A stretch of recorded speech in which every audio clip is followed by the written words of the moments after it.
হাসিনারা উস্কানি দেয়, সে রক্তের উপরে দাঁড়িয়ে খুনি হাসিনারা উস্কানি দেয়, সে রক্তের উপরে দাঁড়িয়ে জঙ্গি ইস্কনরা উস্কানি দেয়, সে রক্তের উপরে দাঁড়িয়ে ভারতের কিছু প্রেতাত্মা উস্কানি দেয়। আমরা স্পষ্ট করে সকল প্রেতাত্মাদেরকে বলে দিতে চাই, আমরা 16 বছরের খুনি হাসিনাকে দেশ ছাড়া করেছি।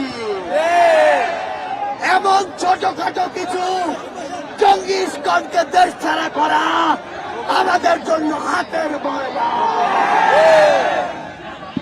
বীর চট্টলাবাসে একটা জিনিস মনে রাখতে হবে, আপনাদের মাধ্যমে পুরো বাংলাদেশকে আমরা জানিয়ে দিতে চাই, আমরা সকল ধর্মের প্রতি সহানুভূতিশীল কিনা,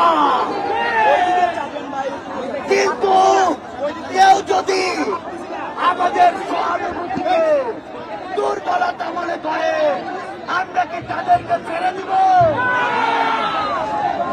আমরা কি এই 24 গণকে ছেড়ে দিব? আমরা আমাদের সাইফুল ভাইয়ের খুনিদের বিচার দেখতে চাই কিনা? এই বীর চট্টলায় খুনি ইস্কনের জায়গা হবে কিনা? বীর চট্টলাবাসী আপনাদেরকে স্পষ্ট ভাষায় শুধু একটি জিনিস বলে দিতে চাই, আমাদের চারপাশে অনেক চক্রান্ত ছিল, আরো চক্রান্ত হবে, কিন্তু আমাদের ঐক্যবদ্ধভাবে সকল চক্রান্ত মোকাবেলা করতে হবে।